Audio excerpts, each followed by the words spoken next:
Okay, my dear friends, I need a favor from you today. And it's not anything that's going to cost you money, and it's really very simple and easy to do. And it might be the blessing that someone is looking for. I just need you to like, to comment, or to share this video. And it's so simple. All you have to do in the comment section is just thank you. It really helps us with the algorithms of the YouTube. It means we get seen by a lot more people. So post a comment. If you have a prayer request or a question, you can post that as well. I'll be sure to answer them. It will help us and it will help the world out greatly. Thank you. You are a blessing to us and to the world. And until we see each other again, God bless us all.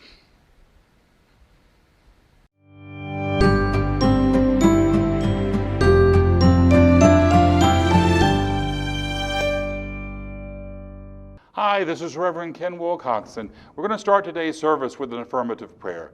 Today I'm reading from my book, Whispers of Heaven. And in it I wrote, I know that I am a divine being, and I am on the pathway of endless self-expression.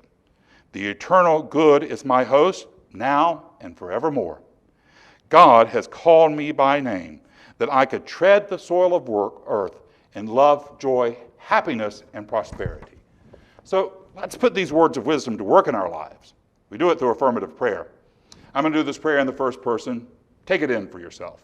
If I say something that works for you, hold tight to that. If I say something that doesn't work for you, well, just let that part slide by.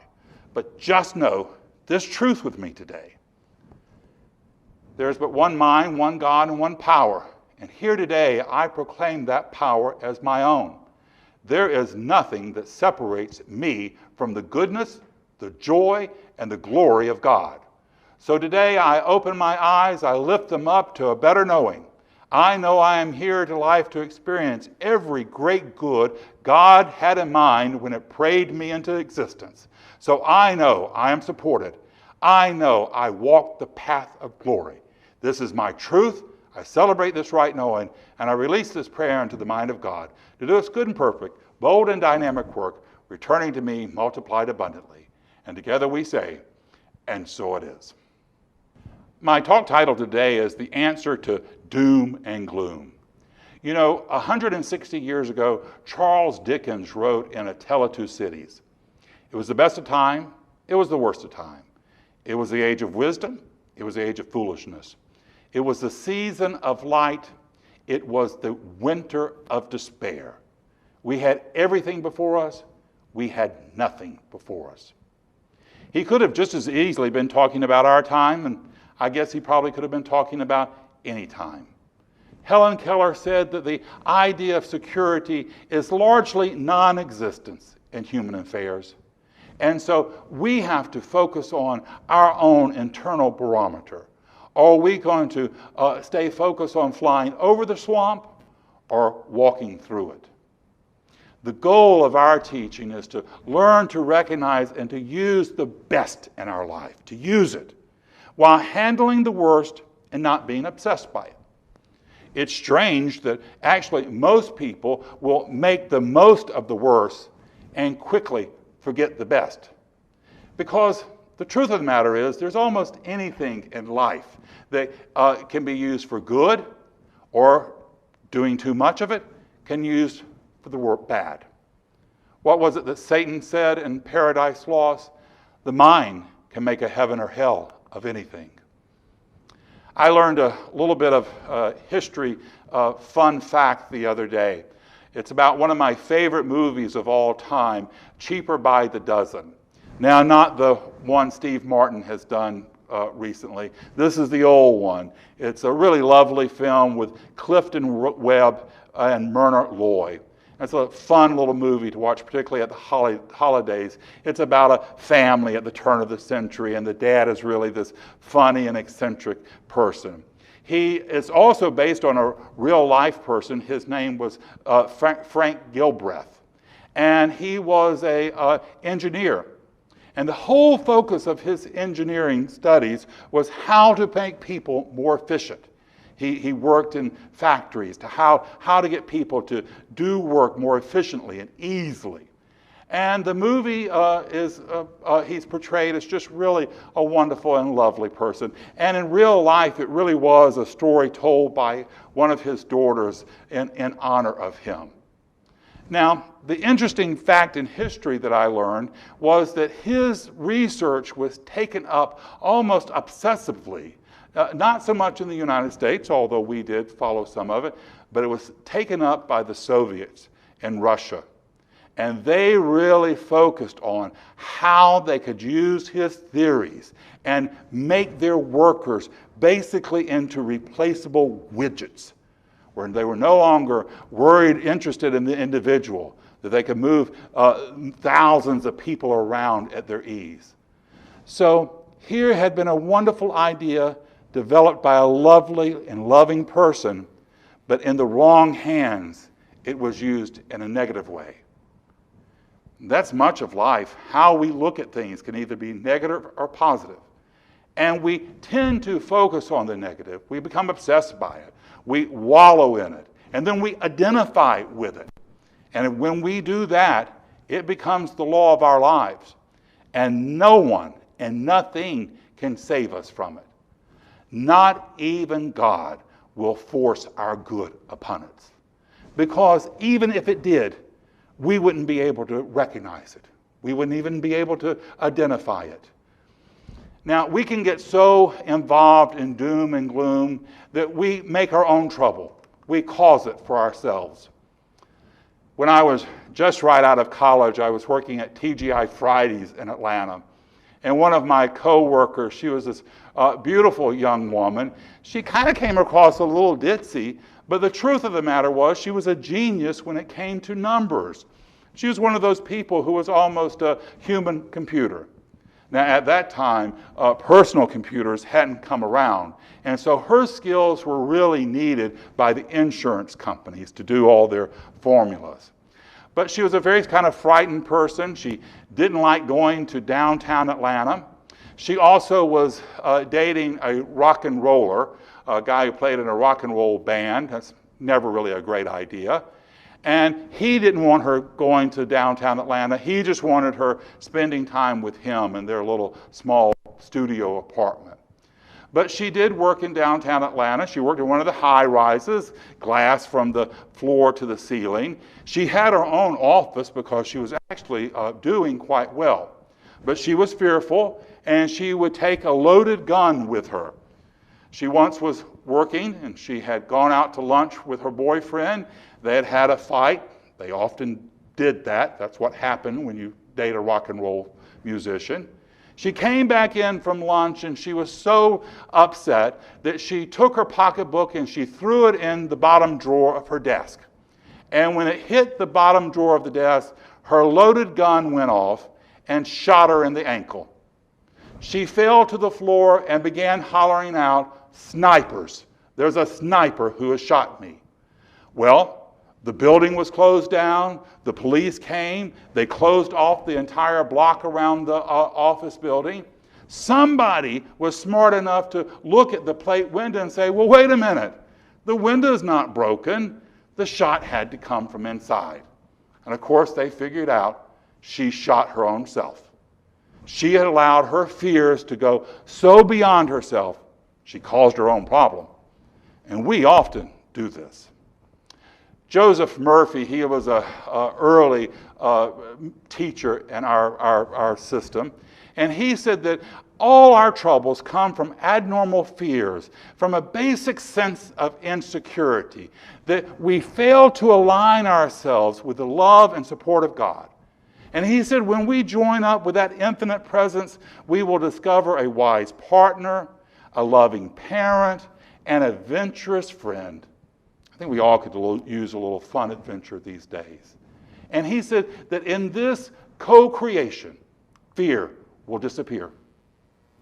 We are here to enjoy our lives, to have fun and to find meaning. And the first step is absolutely refusing to allow ourselves to be taken advantage of by our fears. And that's exactly what they do. Fears take advantage of us. They are no thing trying to become something at our expense. And we have a power greater than us that can allow us to step back from that fear. And we can direct that power. Because if we don't direct that power, then our lives just are subject to the law of averages. Now, what's the law of averages? The law of averages is basically what they say, what you hear on the news. The law of averages is it's becoming flu season, so I'm likely to get the flu. The law of averages says that there are no good ones left out there, so I'm going to have to live a lonely life. The law of averages says this is a terrible time to start a business, so I'm going to stay stuck in a job that's unfulfilling. At the core of our heart is the radiant light that can never be diminished, no matter what kind of foolishness we've gotten ourselves into. We can increase this power if we choose. We do it through our thinking, our feeling, by raising our vibration. If we indulge in our negativity, it's almost impossible for spirit to get us ideas of prosperity or health or love or joy. But when we are in a high vibration, when we feel good about ourselves, when we feel good about those around us, when we have love in our heart, then joyful ideas can easily show up in our thinking. Our minds are like the old oil lamps. You can turn the light down as far as you want.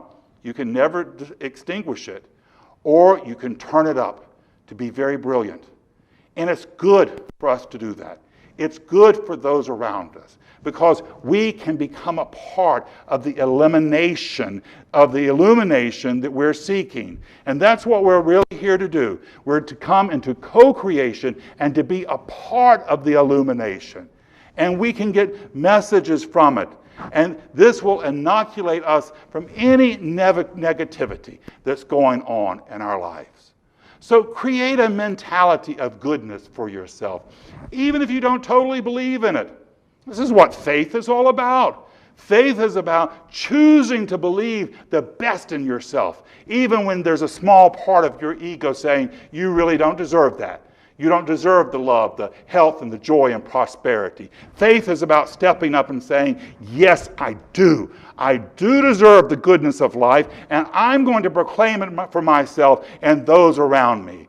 I choose to believe the best. I choose to know that goodness is going to reign in life, that we can live in love and joy and health and prosperity, and that right can win out. It's ours to do, and now's the time. It's ours to go make the world a better place for our having been in it, and it's what we're called to do. And we're never going to be happy. We're never going to be satisfied. We're never going to be fulfilled until we step up and be the men and women that God has called us. It's urging us on. It's knowing the best for ourselves. It's the truth in your life today. It's the truth in mine, and so it is.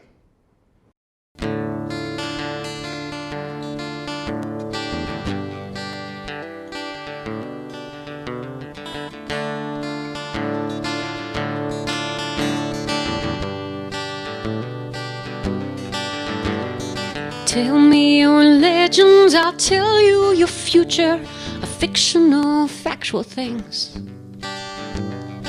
Feed me your fables, your heroic tales, I'll give them life and wings. Do it, now they are waiting in times not on your side. Life comes to those who are willing, not those who just run and hide.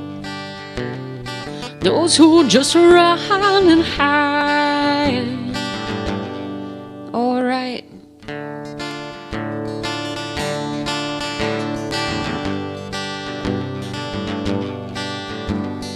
Creatures of habit and creatures of comfort, that's all there is, it seems.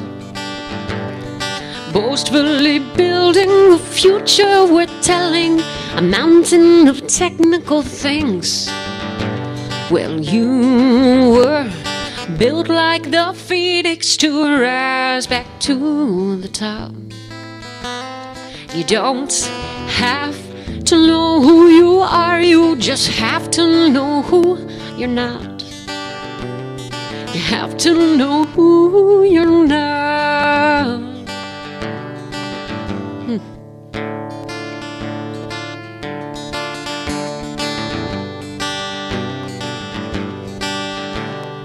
Talk to me now, come sit beside me.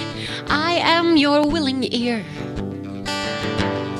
Drop all the troubles right down to the floor. They don't define you here. You were built like the phoenix to rise back to the top.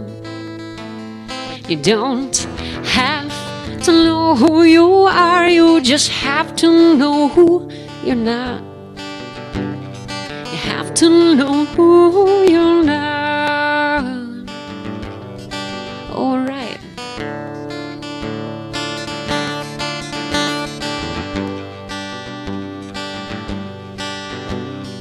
Tell me your legend, I'll tell you your future, of fictional, factual things.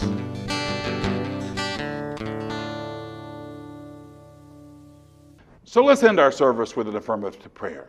Just know this truth with me now. There's only one God, one mind, and one power. And that power is loving, it's kind, it's compassionate. That power created me from itself plus nothing else. So here today, there's a way for the goodness and joy and the glory of God to be manifest through me, with me, and for me. So today, I lift my eyes up. Today, I comfort myself in knowing that I have this wonderful friend, this supporter, this parent, and this partner that's urging me on to enjoy life, to make my life a joyful noise unto the Lord. It's what God has prayed for me to be, and it's what I'm stepping up to be. This is my truth. I celebrate it. I rejoice in this right knowing. And I release this prayer into the mind of God to do its good and perfect, bold and dynamic work, returning to me multiplied abundantly. And together we say, and so it is.